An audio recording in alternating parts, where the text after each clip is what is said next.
तर हृदयविकार होताना काय होतं तर आपल्याला छातीत दुखतं. बऱ्याच वेळा असं वाटतं की आपल्याला उजव्या किंवा डाव्या साईडला छातीत दुखत असेल तर ते हृदयविकाराचं दुखणं. हृदयविकाराचं दुखणं हे छातीच्या मध्यभागी येणारं दुखणं असतं आणि ते दुखणं असं दुखणं असतं की 30-35 वयातच हार्ट अटॅक येण्याचं खूप सगळं प्रमाण वाढलेलं आहे. कशामुळे होत असतील या गोष्टी? मला वाटतं की सगळ्यात महत्त्वाचं की आपल्याला हृदयविकार का होतो आणि कसा होतो हे आपण आधी समजावून घेतलं पाहिजे. म्हणजे एक जरी सिगारेट आपण दिवसाला ओढत असो तर आपलं हार्ट अटॅक होण्याचं प्रमाण हे 20 पट वाढतं आणि जर तुम्ही 10 सिगारेट ओढत असाल तर 200 पट वाढणार. आता जसं तुम्ही म्हणालात की हृदयविकार टाळलेला खूप बरा, तर टाळण्यासाठी आपण काय काय गोष्टी करू शकतो? Exercise is most important. म्हणजे जे आपण जिम मध्ये जाऊन वजन उचलतो त्या एक्सरसाइजचा हार्टला काही उपयोग नाही होत. ज्या स्पीडनी एआय डेव्हलप होते त्या स्पीडनी मला वाटते humanoids will replace humans. ATM machine आहे तसं एक मशीन आता नवीन डेव्हलप झालंय. तिथं जायचं, तुमच्या रेटायनाचा रिडिंग घेतला जातो, त्या हाताचं टेम्परेचर बघितलं जातं, हार्ट रेटचं व्हेरिएशन बघितलं जातं. हा स्कॅन झाला की तो डेटा एआय मध्ये जातो. तुमचे सिम्पटम्स सांगितलं की एआय तुम्हाला आत्ताचं तुमचं डायग्नोसिस, पुढच्या वर्षीचं डायग्नोसिस आणि 5 वर्षांनी तुम्हाला काय होणार आहे याची पूर्ण या सगळ्या गोष्टी त्याच्यामध्ये येतात. 5 टिप्स फॉर हेल्दी हार्ट. मी सगळ्यात पहिल्यांदा म्हणेन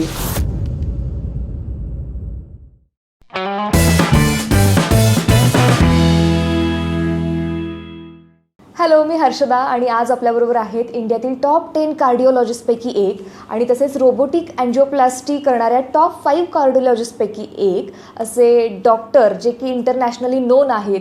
म्हणजेच भारतातच नाही तर दुबई, मलेशिया, व्हिएतनाम आणि फिलिपाईन्स या देशात सुद्धा ते रुग्णसेवा देतात. असेच फाउंडर ऑफ सेवा सदन लाईफलाईन सुपर स्पेशालिटी हॉस्पिटलचे डॉक्टर रविकांत पाटील सर. नमस्कार सर. नमस्कार हर्ष. खूप दिवसांनी आज भेट होते तुमच्याशी, कारण तुम्ही खूपच बिझी असता आणि मला माहिती आहे तुमचं ॲक्च्युली शेड्यूल काय काय कसं असतं. सो आज भरपूर सगळ्या गोष्टी मला कळणार आहेत आणि स्पेशली हार्टबद्दल आपण जरा त्यांच्याकडून माहिती घेणार आहोत सर. ते म्हणतात ना, we can't spell heart without art. So एक आर्टिस्ट आणि एक कार्डिओलॉजिस्ट यांच्या गप्पा तुम्हाला बघायला मिळणार आहेत. सर, सगळ्यात आधी मला विचारायला आवडेल की डॉक्टर हे जे असं फील्ड आहे ना, खूप तुम्हाला पण एक वेगळ्या लेवलचं प्रेशर असतं, खूप वेगळ्या प्रकारचे पेशंट्स तुमच्याकडे येत असतात. सो तुमच्या मनावरती कसं त्याचं काही प्रेशर असतं का, किंवा काय काय गोष्टी होत असतात एका डॉक्टरच्या फील्डमध्ये? ज्यावेळी डॉक्टर नवीन असतो त्यावेळी नक्कीच त्याच्या मनावर प्रेशर येतं. कारण एक एक पेशंट बघायचं तर एखादा पेशंट बघितला की 2-2, 3-3 तास पहिला दुसऱ्यांदा आपण पेशंट बघतो किंवा एखादं पहिलं ऑपरेशन करतो. त्यावेळी मला वाटतं की मी ज्यावेळी पहिलं ऑपरेशन केलं होतं महिनाभर मी तो विचार करत होतो की मी हे केलेलं ऑपरेशनचा पेशंट व्यवस्थित आहे का, तो माझ्याकडे परत येईल का, तो माझ्याकडे बघेल का, या सगळ्या गोष्टी मी आधी विचार करायचो. पण जसं जसं तुम्ही त्याच्यामध्ये एक्सपर्ट होत जाता आणि काम करता आणि आता 20 वर्षाच्या प्रॅक्टिस नंतर म्हणजे जसं आपण म्हणतो की क्रिकेट खेळताना सुरुवातीला आपल्याला थोडंसं प्रॅक्टिसला वेळ लागतो आणि एकदा खेळायला लागला आणि बॉल दिसायला लागला की मग आपला शॉट आधीच तयार असतो. त्याप्रमाणे डॉक्टर फील्डचं पण असतं.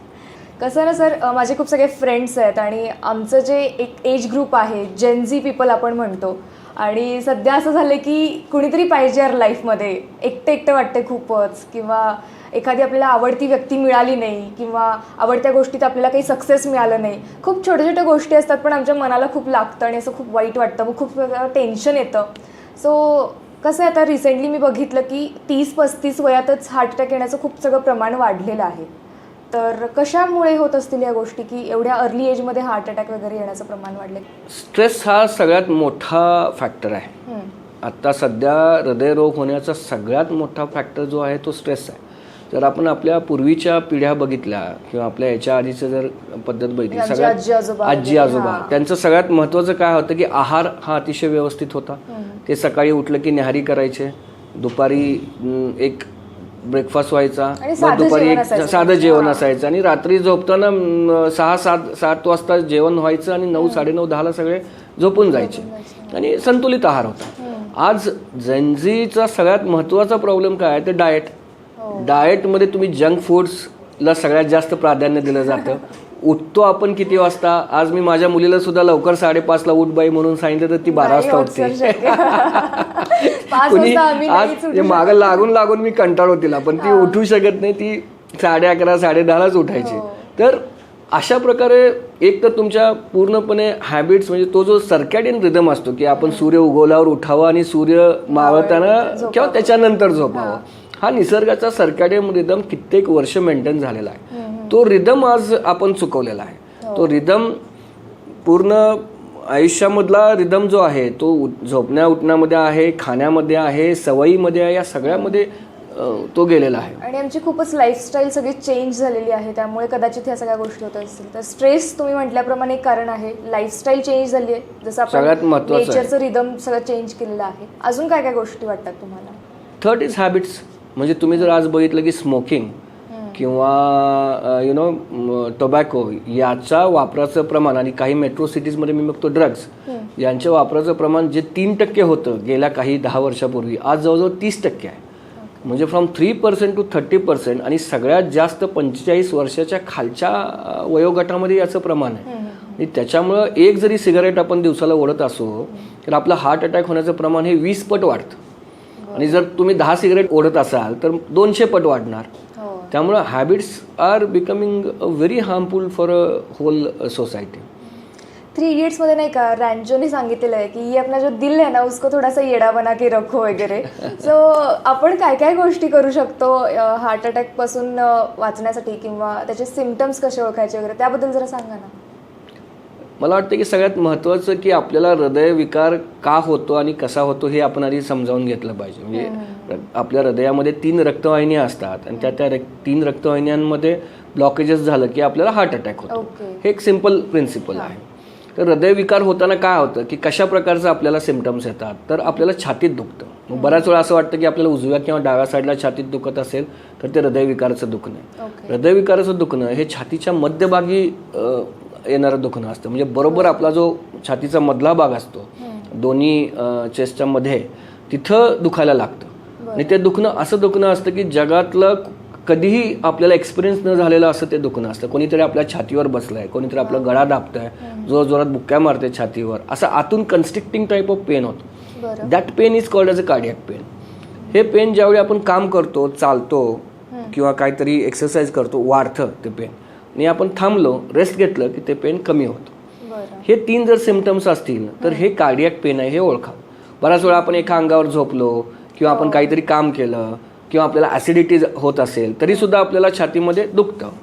ते छातीमध्ये दुखणं आणि हे 3 सिम्पटम्स मी जे तुम्हाला सांगितलं की काम केलं की वाढतं आणि बसलं की थांबतं, अशा प्रकारे जर सिम्पटम्स असतील तर हे कार्डियक पेन आणि हे नॉन कार्डियक पेन हे आधी आपण ओळखायला पाहिजे. बऱ्याच लोकांना डायबिटीस असतं, शुगर असते, त्यामुळे काय होतं की त्यावेळी छाती दुखतच नाही, अचानकपणे दम लागायला लागतो, धाप लागायला लागते, चक्कर येते, कधी कधी पूर्णपणे बेशुद्ध पडतं.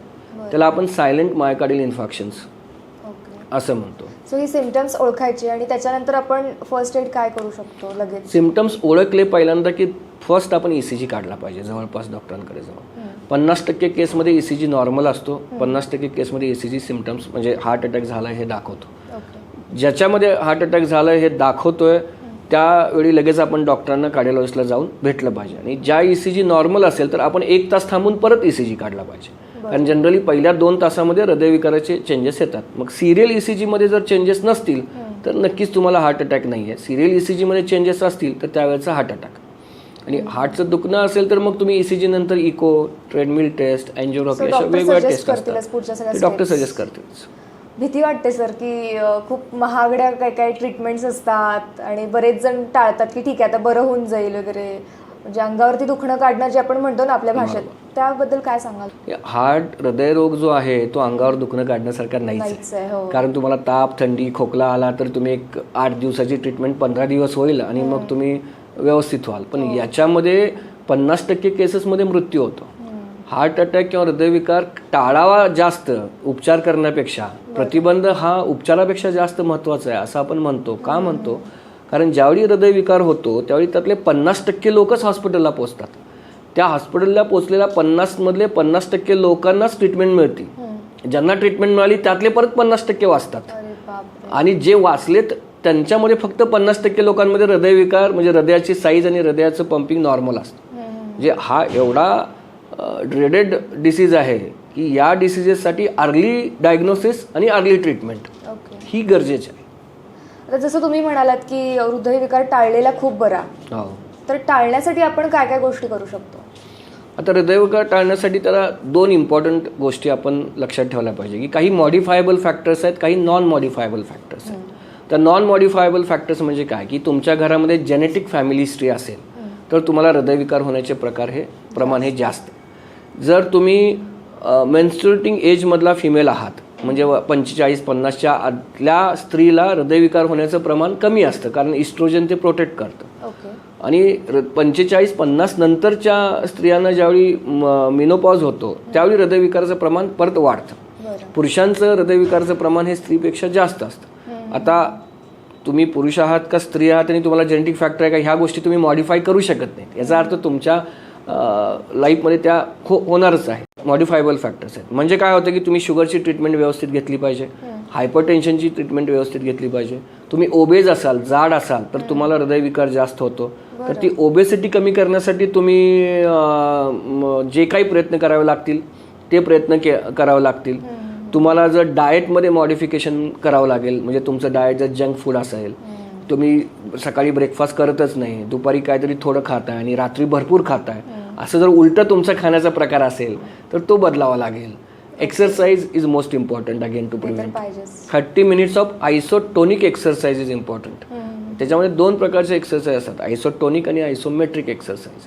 म्हणजे जे आपण जिममध्ये जाऊन वजन उचलतो, आपले मसल्स नीट करतो, त्या एक्सरसाइजचा हार्टला काही उपयोग नाही होत अजिबातच. तुम्हाला काय करावं लागेल, तुम्हाला पळावं लागेल, स्विमिंग करावं लागेल, रनिंग करावं लागेल.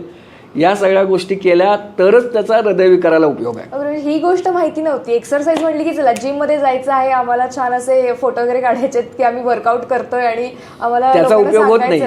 त्याचा उपयोग काहीच होत नाही. त्याच्यामुळे तुम्हाला या प्रकारचेच एक्सरसाइज करावं लागतात. मी काही व्हायरल झालेले व्हिडिओज पण बघितले की जिम मध्ये एक्सरसाइज करत असताना त्यांना अचानक हार्ट अटॅक आलेला आहे. ते प्रमाण पण आता अलीकडे खूप वाढलेलं आहे आणि लगेचच असं खाली कोसळतात आणि मग सगळंच ठप्प होऊन जातं. तो ऍक्च्युली वेगळा प्रकार आहे. म्हणजे तो हृदयविकारामुळेच होतो असं नाहीये. बऱ्याच वेळा काय होतं की हृदयाची साईज मोठी असते बऱ्याच लोकांची, त्याला आम्ही हायपरट्रॉपिक कार्डिओमायोपॅथी असं म्हणतो. किंवा त्यांच्यामध्ये ॲड्रेनर्जिक ड्राईव्ह जास्त असते, म्हणजे तुमच्या बॉडीमध्ये तो हार्मोनचं प्रमाण जास्त असतं. अशा वेळी हृदयाला व्हेंट्रिक्युलर टाकीकार्डिया, म्हणजे तुम्ही जास्त जिम करता किंवा जास्त आपल्या टार्गेट रेटच्या वर वजन उचलता. म्हणजे ही एक कन्सेप्ट समजून घेण्यासारखी आहे की आपला टार्गेट हार्ट रेट हा 220 मायनस तुमचं एज. हे तुमचं एज किती आता विचारू नये पण विचारतो. 26-27. So 220 minus 26 that means your target heart rate is 190. म्हणजे तुम्ही जिम ज्यावेळी कराल किंवा तुम्ही व्यायाम ज्यावेळी कराल तर तुमचा हार्ट रेट हा 190च्या वर नाही जायला पाहिजे. That is your target heart rate. असं प्रत्येकाने टार्गेट हार्ट रेट हे व्यवस्थित आपलं बघून ठेवलं पाहिजे. त्या टार्गेट हार्ट रेटच्या वर जर तुम्ही एक्सरसाइज करत असाल तर you are prone for this sudden cardiac death. त्यामुळे हे बेसिक आपण लक्षात ठेवलं पाहिजे. त्यामुळे जे सगळे जिम ट्रेनर असतील तर त्यांनी पण तशा प्रकारेच त्यांना हे सेन्सिटाईज केलं पाहिजे आपण टार्गेट हार्ट रेटला. सर प्रत्येकाचं ना विचार करण्याची वेगळी पद्धत असते. खूप सगळं वेगळं टेन्शन प्रत्येकाला असतात. ते टेन्शनची सुद्धा काहीतरी एक लेवल असेल प्रत्येकाची, की त्याच्यावरून काही ठरतं काय सगळ्या हार्ट अटॅकच्या गोष्टी? जरा एक्सटेंडेड होईल पण सांगतो, अतिशय महत्वाचं आहे म्हणून, की पर्सनॅलिटीच्या 4 टाईप्स असतात. Type A, type B, type C आणि टाईप डी पर्सनॅलिटी म्हणून. टाईप ए पर्सनॅलिटी म्हणजे काय की ते अँशियस आणि ॲम्बिशियस असतात. त्यांना असं वाटतं की ह्या जगात जे काय चाललंय ते फक्त आणि फक्त माझ्यामुळेच चाललंय. मी नसेल तर हे जग थांबणार. सगळ्यांनी माझ्याकडे बघावं, माझेच फोटो काढावेत, सगळे माझ्या भोवती फिरत राहिले पाहिजेत. या पर्सनॅलिटीना टाईप ए पर्सनॅलिटी म्हणतात. या ज्या टाईप ए पर्सनॅलिटी आहेत त्यांच्यामध्ये हार्ट रेट म्हणजे हार्ट अटॅक वाढण्याचं प्रमाण हे 60% असतं. म्हणजे त्यांना काही डिसीज नाही आहे तरी सुद्धा त्यांना just because of personality they are prone for a heart disease. दुसऱ्या पर्सनॅलिटी असतात त्याला विरुद्ध type C personality. Type C म्हणजे काय तर तुम्ही नेहमी दुःखी असता. तुम्हाला वाटतं जगातलं कोणी माझ्याकडे बघत नाही, सारखे सगळं दुःख मलाच आहे, सगळे प्रॉब्लेम आयुष्यात मलाच का असावेत, कुणी मला लक्षच देत नाही माझ्याकडं, मी काही करायला गेलो तरी कुणी बघत नाही, सक्सेस मिळत नाही किंवा सगळं फेल्युअर मलाच का. तर ह्या पर्सनॅलिटीना टाईप सी यांनाही 60% प्रमाण आहे हार्ट डिसीज व्हायचं. Type D is depressed, they are actually depressed, they are deceased. Depression आहे तर त्यांच्यामध्ये अराउंड 75 to 80%. मग आपण टाईप ए असू नये, आपण टाईप सी असू नये, टाईप डी असू नये, तर आपण काय पाहिजे टाईप बी पाहिजे. So type B is what? Type B is a positive personalities. They are always balanced. They are not excited with their achievements, neither they are depressed with their failures. They are the one who will always try. They will think, they will invent, they will make relationships, they will have a positive attitude in the life. या लोकांमध्ये heart attack व्हायचं प्रमाण हे फक्त 15% असतं. म्हणजे तुम्ही personality जरी चेंज केला तरी तुमचा हार्ट अटॅक व्हायचं प्रमाण हे 60% पासून 15% जाऊ शकतं, येऊ शकतं. नाही होत सर, खरं किती पण आपण जरी ठरवलं की नाही की आपल्याला सोशल मीडियावरती आपण खूप हॅपी आपल्या सगळ्या गोष्टी शेअर करत असतो, पण आतून मनातून कुठे ना कुठेतरी काहीतरी गोष्टी थोड्याशा डाऊन होत असतात. सो अशा वेळी काय केलं पाहिजे की आपण कसं की आपण शरीराला ट्रीटमेंट करू शकतो पण आपण मनालाही ट्रीटमेंट करू शकतो, हे आधी आपण ऍक्सेप्ट केलं पाहिजे. हे मला होतच नाही, माझा स्वभावच असा आहे असं नसतं. आपण लहानपणी कसा असतो तसं आपण वयाच्या 30व्या वर्षी आणि 50व्या वर्षी असत नाही. याचा अर्थ काय, तुम्ही बदललाय. तुम्ही 5-6 वर्ष असताना मस्त खेळायचा, छानपणे सगळ्यांची गप्पा मारायचा, पण तुम्ही पुढे जाईल तसं ते करत नाही. पहिल्यांदा ऍक्सेप्ट करूया की आपण आपल्या मनाला बदलू शकतो. जेव्हा आपण ते ऍक्सेप्ट करतो, acceptance is a first step to treatment. की मी हे ऍक्सेप्ट केलं की मी आता असा आहे आणि मी बदलू शकतो. दुसरी गोष्ट, मला काय व्हायचं आहे, बदलायचं तर मी काय करायला पाहिजे, कशा प्रकारे मी बदलायला पाहिजे, ही दुसरी स्टेप आहे. हे एकदा फिक्स झालं की मग त्याच्यामधलं अंतर काय फार अवघड नाही आहे. त्यामुळे 2च करायचं आहे आपल्याला, एक मी बदलू शकतो आणि मला काय व्हायचं, मधल्या स्टेप्स फार इझी आहेत. आता नाही खूप क्रेज आली आहे सर की स्मार्ट वॉच असेल किंवा हेल्थ मॉनिटरिंग ॲप असतील तर ते यूज करतात, आणि त्याचं काय वाटतं तुम्हाला की ते खरंच आपल्याला हेल्थ कॉन्शियस बनवतं का हेल्थ अँशियस बनवतात त्या सगळ्या गोष्टी? मला असं वाटतं की ते आपण कसं घेतो ह्याच्यावर आहे आणि ते आपण कुठलं डिव्हाइस किंवा गॅजेट वापरतोय त्याच्यावरही आहे. तर जे मार्केटमध्ये स्टँडर्डाइज गॅजेट्स आहेत ते हे हेल्थ ॲप किंवा हेल्थ केअर ॲपसाठी वापरावे असं मला वाटतं. ते हे गॅजेट्स आपल्याला काय देतात, एक आपला हार्ट रेट देतात. जसं मी मगाशी म्हणालो टार्गेट हार्ट रेट. समजा तुम्ही एक्सरसाइज करताय आणि तुमचं स्मार्ट वॉच तुम्हाला तुमच्या टार्गेट हार्ट रेटच्या वर हार्ट रेट दाखवतंय, you should stop. So that is one thing. Helpful आहेत ते सगळ्या, एक्झॅक्टली हेल्पफुल आहेत, एक्झॅक्टली हेल्पफुल आहेत. म्हणजे आता आपल्याला टार्गेट हार्ट रेट आधी कळतच नव्हतं, आता स्मार्ट वॉच वापरल्यामुळे आपल्याला तो कळतो. गोष्टी कळायला लागलेल्या. दुसरी गोष्ट, आपण सेन्सिटाईज होतोय. म्हणजे आपण वॉच घेतलंय आणि ते आपण घातलंय तर आपण एक्सरसाइजला जायला पाहिजे आणि आपण तो रनिंग केलं पाहिजे. या गोष्टी सुद्धा आजकाल सेन्सिटायझेशन त्यामुळे तरी आपण कुठेतरी ऍटलीस्ट वॉच घातलाय म्हणून तरी आपण आता आज बाहेर जातोय. पण त्याच्यामुळे आपल्याला वीकली मॉनिटरिंग पण राहतं की आपण किती कॅलरीज बर्न केला आहेत. आणि बऱ्यापैकी जे हाय एंड वॉचेस आता आहेत किंवा हाय एंड गॅजेट्स आहेत त्यांचं कॅलरी आणि रिक्वायरमेंट आणि एक्सरसाइज कॅलरी बर्निंग याचं गणित चांगलं आहे. बेसिकली ते काय करतात की आपल्या स्किनमध्ये ज्या ब्लड वेसल्स आहेत त्या ब्लड वेसलमधला ऑक्सिजन किती कमी झालाय आणि किती वाढलाय आपण एक्सरसाइज केलं ते सेन्स करतात. आणि त्या गोष्टी सेन्स करून ते तुम्हाला मेथॉडिकली मॅथमॅटिकली दाखवतात. So that is the technology, basic technology. आपण ज्यावेळी हातावर हे वॉच घालतो त्यावेळी आपल्या मनगटाच्या खाली ज्या रक्तवाहिन्या आहेत, छोट्या छोट्या रक्तवाहिन्या, त्यातला ऑक्सिजन ब्लड फ्लो ते सेन्स करतात आणि ते मॅथमॅटिकल कॅल्क्युलेशननी. त्यामुळे ते घ्यायला पाहिजे स्मार्ट वॉच. मी प्रमोट नाही करणार कुठलं स्मार्ट वॉच, पण दॅट इज हेल्पफुल.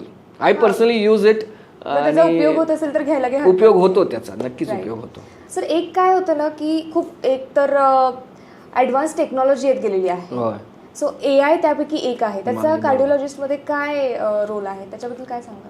आता मी परवा पॅरिसमध्ये एक कॉन्फरन्स अटेंड केली होती आणि त्यात एक माझा छोटा AI वर एक टॉक होता. तर त्या AI इन मेडिकल फील्ड अशीच ती कॉन्फरन्स होती. ती कॉन्फरन्स बघून असं वाटलं की 20-25 वर्षांनी डॉक्टर ही एंटिटी शिल्लकच राहणार नाही जगात असं मला वाटायला लागलं. एवढं AIनी या गोष्टीवर हे केलंय. आता AI इन मेडिकल फील्ड किंवा कार्डिओलॉजी बेसिकली आता काय केलं की जे पुस्तक, आता आमचं ब्राउन वर्ल्ड हे एक बुक आहे की जे सगळे कार्डिओलॉजिस्ट वाचतात. असे आमचे 9-10 बुक्स आहेत. पुढच्या एक 15-20 वर्षामध्ये कार्डिओलॉजिस्ट ते बुक्स वाचतात, त्यातलं नॉलेज अक्वायर करतात आणि मग त्याच्याप्रमाणे ट्रीटमेंट करतात.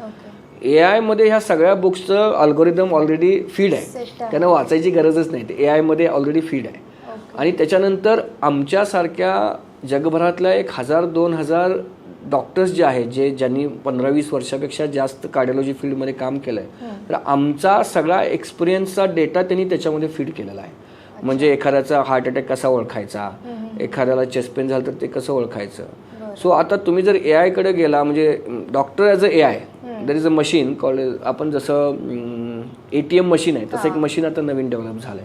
ते पॅरिसच्या कॉन्फरन्समध्ये परवा तिथं जायचं, तुमचं फेस रिडिंग होतं, तुमच्या रेटायनाचा रिडिंग घेतला जातो, तुमच्या हाताचं टेम्परेचर बघितलं जातं, तुमच्या हार्ट रेटचं व्हेरिएशन बघितलं जातं. हे सगळं एका मिनिटामध्ये होतं. हा स्कॅन झाला की तो डेटा AI मध्ये जातो. AI मध्ये तुम्ही तुमचे सिम्पटम्स सांगता.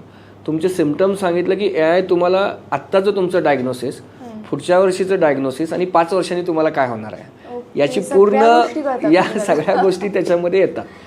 जसं आता तुम्ही म्हणालात की ते एक ATM सारखंच आहे मशीन वगैरे, तर ते आता इकडे ती टेक्नॉलॉजी पुढे अजून 5-10 वर्षांनी अशी आपल्याला ठिकठिकाणी बघायला मिळेल का आणि आपण जाऊन तिथे चेक करून घेऊ शकतो का? मला असं वाटतं की आत्ता सध्या सर्जिकल फील्डमध्ये डॉक्टरांचं काम राहील, कन्सल्टेशन फील्डमधलं डॉक्टरांचं काम एक 10-15 वर्षात संपून जाईल. कारण कन्सल्टेशन ह्या ऑनलाईन होतील, AI ड्रिव्हन होतील. जिथं कन्सल्टेशन आणि प्रिस्क्रिप्शनची गरज आहे तिथे AI डेफिनेटली ओव्हरपॉवर करेल ह्युमन ब्रेनला. सर्जिकल स्किल अजून डेव्हलपमेंट नाही आहे, पण ज्या स्पीडनी AI डेव्हलप होते त्या स्पीडनी मला वाटते there are within a few years humanoids will replace humans. So 5-10 वर्षात ह्या सगळ्या ॲडव्हान्स गोष्टी आल्यामुळे एवढ्या सगळ्या बदल होऊ शकतो. अगदी 20 वर्ष आपण ह्या एका माझ्या मते आपण एक ह्या 20-25 वर्षाच्या अशा पिरियडमध्ये उभा आहे. जगामध्ये गेले 4000 वर्ष जी संशोधनं झाली नाही ती गेल्या 50 वर्षात झाली आणि 4050 वर्षात जी संशोधन होणार नाही ती पुढच्या 20 वर्षात होणार आहेत. So we are on a verge of changing everything in this world असं माझं स्वतःचं मत आहे. सर तुम्ही मला असं कळलेलं आहे की टॉप 5 रोबोटिक अँजिओप्लास्टी करणाऱ्या कार्डिओलॉजिस्टमध्ये आहात आणि काय आहे ही कन्सेप्ट नक्की? काय की अँजिओप्लास्टी ही जी प्रोसिजर आहे ती अराउंड 1983 मध्ये पहिल्यांदा डेव्हलप झाली. त्याच्या आधी फक्त बायपास व्हायचे. बायपास नंतर 83 मध्ये पहिल्यांदा अँजिओप्लास्टी झाली. अँजिओप्लास्टी म्हणजे काय की हृदयाला ज्या 3 रक्तवाहिन्या असतात त्या रक्तवाहिन्यांना ओपन हार्ट सर्जरी न करता, हृदय न उघडता, पायातून किंवा रक्ताच्या हाताच्या रक्तवाहिन्याच्या शिरेतून आपण एक बलून पास करतो आणि मग एक स्टेंट पास करतो आणि मग अँजिओप्लास्टी करतो. त्याला आपण मॅन्युअल अँजिओप्लास्टी असे म्हणतो. 83 पासून 2017 पर्यंत जगामध्ये सगळीकडं मॅन्युअल अँजिओप्लास्टी म्हणजे कार्डिओलॉजिस्ट जशी अँजिओप्लास्टी करतात त्यांच्या एक्सपिरियन्सनुसार अँजिओप्लास्टी करतात तशाच प्रकारची अँजिओप्लास्टी होत होती. 2017ला पहिल्यांदा हे इन्व्हेन्शन झालं, दॅट इज रोबोटिक अँजिओप्लास्टी. म्हणजे कार्डिओलॉजिस्टच्या ऐवजी एक रोबोट अँजिओप्लास्टी करणार अशा प्रकारची ही अँजिओप्लास्टी प्रोसिजर झाली. तरी रोबोटिक अँजिओप्लास्टीमध्ये काय असतं की आतमध्ये पेशंट कार्डिओलॉजी म्हणजे त्या कॅथलॅबमध्ये असतो, त्याच्या शेजारी रोबोटचं एक यंत्र बसवलं असतं आणि जसं आपण व्हिडिओ गेम खेळतो तसं आपण कन्सोलमध्ये बसून लांबून ती अँजिओप्लास्टी जॉयस्टिकच्या सहाय्याने ती आपण अँजिओप्लास्टी करू शकतो. आता याचं सगळ्यात इम्पॉर्टंट महत्त्व काय की रोबोटिक अँजिओप्लास्टीचं की ती जे प्रिसिजन असतं अँजिओप्लास्टीचं. म्हणजे आता मॅन्युअल म्हणजे माणसाने अँजिओप्लास्टी करायची, कार्डिओलॉजी शेवटी एक माणूस आहे, तर तो डिसिजन्स घेणार टेबलवर, तो ठरवणार किती लांबीचा स्टेंट घालायचा, किती मोठा स्टेंट घालायचा. रोबोटिकमध्ये सगळं जसं बॉडीच्या नीडला रिक्वायर्ड आहे मॅथमॅटिक्स प्रमाणे त्याप्रमाणे ते कॅल्क्युलेशन केलं जातं आणि त्या प्रिसाईज पद्धतीने ती अँजिओप्लास्टी होती. ओके, पण एक रोबोट म्हणजे ते शेवटी मशीनच आहे आणि मशीन कधी ना कधी तरी खराब होतं ही एक भीती असते मनात सगळ्यांच्या. सो एका डॉक्टरनी केलेली अँजिओप्लास्टी जास्त सेफ असते की रोबोटिक? आता रोबोटिक अँजिओप्लास्टीमध्ये करणारा हा डॉक्टरच असतो. रोबोटिक अँजिओप्लास्टीचं एक वेगळं एक्सपर्टीज डेव्हलप करावं लागतं. रोबोटिक अँजिओप्लास्टीमध्ये करणारा हा डॉक्टरच असतो, पण त्या मेजरमेंट्स ज्या असतात म्हणजे आता एखादी रक्तवाहिनी 3.5 मिलीमीटरची रक्तवाहिनी आहे, एखादी 3 मिलीमीटरची आहे, तर ज्यावेळी आपण अँजिओग्राफी करतो त्यावेळी अँजिओग्राफीमध्ये आपण असं बघून सांगतो की ही 3 मिलीमीटर असावी किंवा ती 3.5 असावी, कारण अँजिओग्राफी शेवटी 2D व्ह्यू आहे. पण रोबोटिक अँजिओप्लास्टीमध्ये ॲक्च्युअली बलून आतमध्ये असतं, वायर आतमध्ये असते आणि ती वायर एक्झॅक्टली डिसाईड करते की किती मिलीमीटरची आर्टरी आहे. रक्तवाहिनी 3.5 आहे, जर मी 3.7चा स्टेंट घेतला तर ती रक्तवाहिनी फुटायची शक्यता आहे. म्हणजे रक्तवाहिनी तुम्हाला माहिती आहे हार्टमधली रक्तवाहिनी फुटली म्हणजे पेशंट थांबला. पेशंट त्याप्रमाणे रोबोटिक इज अ प्रिसिजन. म्हणजे इथं समजा एखादा कार्डिओलॉजिस्ट नवीन आहे, 3-4 वर्ष त्याला फक्त 4-5 वर्षच झालेत करताना, तर त्याचं एक्सपर्टीज 20 वर्षाच्या कार्डिओलॉजिस्ट एवढं नसतं नाही ज्यांनी 20 वर्ष प्रॅक्टिस केलं आहे. पण रोबोटिक अँजिओप्लास्टीमध्ये त्या एक्सपर्टीजचा संबंध येतच नाही, त्याच्यामध्ये एक्झॅक्टली सगळे कॅल्क्युलेशन तुमच्या समोरच असतात. आणि दुसरी गोष्ट जी वायर आपण आतमध्ये घालतो त्याच्या समोर पुढं AI सेन्सर्स लावलेले असतात. म्हणजे एखाद्या रक्तवाहिनीमध्ये ती वायर आतमध्ये जाती आणि वायर आतमध्ये जाऊन समजा ती चुकून आमचा हात जरा 1 मिलीमीटर इकडं किंवा तिकडं जरी गेला तर ती वायर रक्तवाहिनीला फोडून बाहेर येऊ शकते. पण याच्यामध्ये सेन्सर लावल्यामुळे जी जशी रक्तवाहिनीला टच केली की त्या वायर आपल्या आपण टर्न होते आणि परत ल्युमेनमध्ये जाते. अच्छा, त्यामुळे robotic it is a very safest safe आहे. It is a very safe procedure and in India there are only 7 machines. त्याच्यामधलं एक 5-7 मधलं एक आपल्याकडे मिरजमध्ये सेवा सदनमध्ये आहे. And there are only 5 people who are doing robotic angioplasty in whole India. So we are the pioneers of these procedures in this field. So first experience कसा होता? फर्स्ट एक्सपिरियन्स म्हणजे ॲक्च्युली तो पहिले 50 केसला तुम्ही माणसांवर अँजिओप्लास्टी करूच शकत नाही रोबोटिकमध्ये. तुम्हाला ती एका मॉडेलमध्ये आर्टिफिशियल मॉडेलमध्ये शिकावी लागते. कारण शेवटी तुम्हाला हे डी लर्निंग आहे. म्हणजे तुम्ही आतापर्यंत तुमच्या हाताच्या टक्टाईल फिलिंगमधून ऑपरेशन्स करत असतात.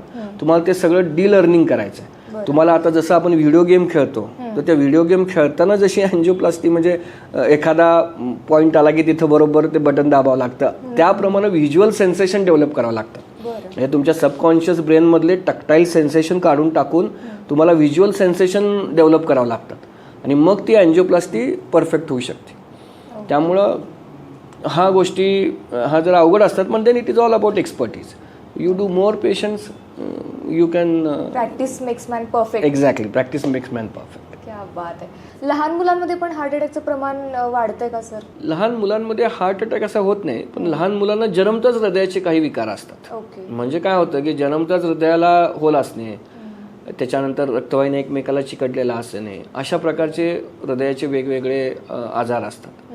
तर मग या आजारांना आपण लवकरात लवकर म्हणजे जन्मल्याच त्यांचा इको किंवा अशी डायग्नोसिस करून ते आपण त्याला चेक करायला पाहिजे. आणि जर असेल तर त्याचं लगेच ट्रीटमेंट केलं पाहिजे. आता आम्ही जे करतो ते डिव्हाइस क्लोजर्स करतो. म्हणजे छोटे होल्स असतील तर ओपन हार्टनं सर्जरी करता आपण ती डिव्हाइस घालून ते बंद करतो. तर 3% लोकांना, 3% बाळांना जन्मलेला हृदयविकार असतो. त्याचं डायग्नोसिस लवकर होणं गरजेचं आहे. सो दॅट आयुष्यभर त्यांना पुढं काय त्रास होणार नाही. माझ्या लहानपणी तरी आम्हाला म्हणजे लगेच मोबाईल हातामध्ये दिला जात नव्हता. आमचे बाबा अजिबातच देत नव्हते. पण आता इतकी सगळी गोष्ट बदललेली आहे की छोट्या छोट्या बाळांच्या हातामध्ये आपण मोबाईल बघतो, ते खेळणं झालेलं आहे. सो त्याचा काही परिणाम होतो का हार्टवरती वगैरे? काही संबंध आहे का? बेसिकली काय होतं, ज्यावेळी आपण मोबाईल बघत राहतो आणि त्यावेळी आपण स्क्रोल करतो, जे स्क्रोलिंग म्हणतो ते scrolling is called as a dopaminic kick. म्हणजे ते डोपामिन प्रत्येक स्क्रोलला आपल्या ब्रेनमध्ये डोपामिन सिक्रेट केलं जातं आणि ते डोपामिन सिक्रेट होतं म्हणून आपण परत स्क्रोल करतो. आणि असं कंटिन्युअस जेव्हा आपण स्क्रोलिंग करत जातो, मग बऱ्याच वेळा आपण 5 मिनिटासाठी मोबाईल हातात घेतलेला असतो, तासभर कधी झाला आपल्याला कळतच नाही. That is called as a dopamine kick.